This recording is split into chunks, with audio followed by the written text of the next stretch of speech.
hello hello गुंडो छो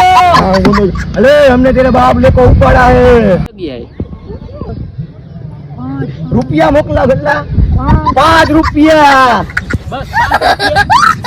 5 નહીં મારો ભાઈ 100 રૂપિયા તને દઈ દઉં હાલ 5 લાખ રૂપિયા આવે ઓ આ 5 લાખ હું 5 રૂપિયા કરે 5 લાખ હું ગુંડો છું નહીં 5 લાખ મારો ભાઈ 5 લાખ હું 6 લાખ નો આપો હાલ માલ મોકો આ રાખવાનું કીએ છે તારો છોકરો જોઈ ગઈ ને હા છોકરો જોઈ છે ને ગીતને પછી કે વાતું તો હાલ આવી જા ક્યાં આવવાનું કહું આયા બગલમાં આવતો બગલમાં અહીંયા નહીં આપણા અડ્ડામાં આયા ને બગલમાં શું કરું આપણા અડ્ડામાં આવતો રે તો તમારો હોન્ડો કે ઈ તો કયો આનું કહી દઉં હવે નવા અડ્ડામાં આપણા નવો અડ્ડો લેવું છે હવે બત્તો લેતો હવે ગંજી બત્તા રમવું છે ભાઈ